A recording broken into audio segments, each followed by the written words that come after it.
সম্মানিত শিক্ষার্থীবৃন্দ, সকলকে আন্তরিক শুভেচ্ছা জানিয়ে শুরু করছি।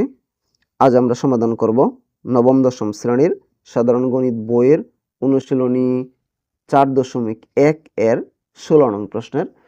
আমাদের 9 থেকে 15 পর্যন্ত প্রমাণ করতে বলা হয়েছিল। 16 নং আমাদের এখানে দেখাইতে বলছে। 16 নং আমাদের দেখাইতে বলছে, তার মানে এটা প্রমাণ করার অন্তর্ভুক্তই। তাহলে 16 নং আমাদের কি আছে? যদি a power x equal b, b power y equal c এবং c power z equal a হয়, তবে দেখাও যে x y z ইকুয়াল 1। এটা আমাদের দেখাইতে বলছে। একদম সহজ একটা অঙ্ক। এখানে আমাদের কোনো সূত্র ব্যবহার করতে হবে না, কোনো কিছু না, একদম ছোট একটা অঙ্ক। আমরা এটা সমাধান করব। প্রথমে যা দেওয়া আছে আমরা তা লিখে নেব। আমাদের দেওয়া আছে থেকে অঙ্কটা সমাধান করা যাবে। আমাদের এটা দেওয়া আছে, এটা দেওয়া আছে, এটা দেওয়া আছে, এই তিনটা আমরা লিখব। দেওয়া আছে, দেওয়া আছে, কি দেওয়া আছে? a power x equal b, b power y equal c, তারপরে c power z equal a। এই তিনটা জিনিস আমাদের দেওয়া আছে। তাহলে আমরা কি করব? সুতরাং a power x equal b আমরা এটা দিলাম, বা আমরা এখন a এর মানটা বসাই দিব। a এর মান, a এর একটা মান আছে, এর মানটা কত? c পাওয়ার z। তাহলে এর পরিবর্তে c পাওয়ার z দিব, x যা আছে তাই। এর পরিবর্তে আমরা দিব কি?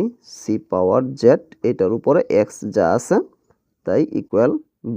বা এখন আমরা কি জানি? ব্র্যাকেটের ভিতরের পাওয়ার এবং বাহিরের পাওয়ার কি করতে হয়? গুণ করতে হয়। তাহলে z এর সাথে আমরা x গুণ করলে কি হবে? xz। তাহলে c পাওয়ার xz ইকুয়াল b। এর পরবর্তীতে আমাদের c এর একটা মান আছে, c এর মান কত আছে? b পাওয়ার y। তাহলে c এর পরিবর্তে আমরা b পাওয়ার y বসাবো, বা c এর পরিবর্তে আমরা কি বসাবো? b পাওয়ার y, a পাওয়ার এই x z, এই দুইটা যা আছে তাই ইকুয়াল b যা আছে তাই। বা আবার আমরা কি করব? ব্র্যাকেটের ভিতরের পাওয়ার বাহিরের পাওয়ার গুণ, y এর সাথে x z গুণ দিলে কি হবে? x y z, b পাওয়ার x y z। আর এই b যা আছে তাই। আমরা কি জানি? কোনো সংখ্যার উপরে যদি পাওয়ার না থাকে তাহলে এটার উপরে পাওয়ার কত থাকে? 1 থাকে। যে কোনো সংখ্যার উপরে পাওয়ার কোনো কিছু না থাকলে এটার উপরে পাওয়ার কত? 1। তাহলে আমরা b এর উপরে 1 দিলাম। এখন আমরা উভয় পক্ষের ভিত্তি কি আছে? b। বাম পক্ষের ভিত্তি আছে b, পাওয়ার আছে x y z। ডান পক্ষের ভিত্তি আছে b, পাওয়ার আছে 1। উভয় পক্ষের ভিত্তি আমাদের মিল আছে, উভয় পক্ষ থেকে আমরা ভিত্তি বাদ দিয়ে দিব। তাহলে কি থাকতেছে? সুতরাং x y z ইকুয়াল 1 হয়ে গেছে আমাদের রাইট হ্যান্ড সাইডের সমান। আমাদের রাইট হ্যান্ড সাইডে বলা হয়েছিল, কি বলা হয়েছে আমাদের রাইট হ্যান্ড সাইডে? বলছে আমাদের x y z এটা সমান 1 বানাইতে। তাহলে আমরা এখানে কি বানাইলাম? আমরা x y z ইকুয়াল কি বানাইলাম? 1 বানাইলাম। সুতরাং আমরা কি লিখতে পারি? লেফট হ্যান্ড সাইড সমান রাইট হ্যান্ড সাইড দেখাইতে বলছে, শুড। লেফট হ্যান্ড সাইড সমান রাইট হ্যান্ড সাইড শুড হয়ে গেল। মানে আমাদের প্রমাণ হয়ে গেল। আমরা দেখাইলাম যে লেফট হ্যান্ড সাইড এবং রাইট হ্যান্ড সাইড দুইটা পরস্পর কি হয়ে গেছে? সমান হয়ে গেছে। একবার একটু বলতেছি, একদম সহজ অঙ্ক। আমাদের দেওয়া ছিল a power x equal b, b power y equal c, তারপরে c power z equal a।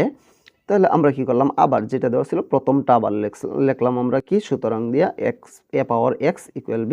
এর পরিবর্তে আমরা c পাওয়ার z বসাইলাম, কারণ c power z R a দুইটা কি পরস্পর সমান। তাহলে c পাওয়ার z x যা আছে তাই, ভিতরের পাওয়ার বাহিরের পাওয়ার x এর সাথে z গুণন দিলাম, x z c পাওয়ার x z b যা আছে তাই। c এর মান এখানে দেওয়া আছে, c এর মান by। তাহলে c এবং by দুইটা পরস্পর সমান, এই কারণে c এর পরিবর্তে আমরা কি দিলাম? by দিলাম। এটা যা আছে তাই, এই b যা আছে তাই। এখন আমরা ব্র্যাকেটের ভিতরেরটার বাহিরেরটা কি করব? গুণ করব। তাহলে y এর সাথে যদি আমরা xz গুণ করি তাহলে কি হয়? আমাদের xyz। আর এই b এর উপরে কোনো পাওয়ার নাই। পাওয়ার না থাকলে আমরা কি জানি? কোনো সংখ্যার উপরে পাওয়ার না থাকলে এটার উপরে পাওয়ার আছে 1। উভয় পক্ষের ভিত্তি মিল, আমরা ভিত্তি বাদ দিয়ে দিলাম। তাহলে xyz ইকুয়াল কত? 1। এটাই হচ্ছে আমাদের এই অঙ্কের সমাধান। একদম সহজ একটা অঙ্ক। আমি আশা করি আমি বোঝাতে পেরেছি। তারপরেও কারো কোনো সমস্যা থাকলে আমাকে কমেন্টে জানাতে পারো, আমি সমাধান করার চেষ্টা করবো ইনশাআল্লাহ। পরবর্তী কোনো ভিডিও নিয়ে তোমাদের মাঝে অবশ্যই আসবো। সে পর্যন্ত সকলে ভালো থাকবা। আল্লাহ হাফেজ।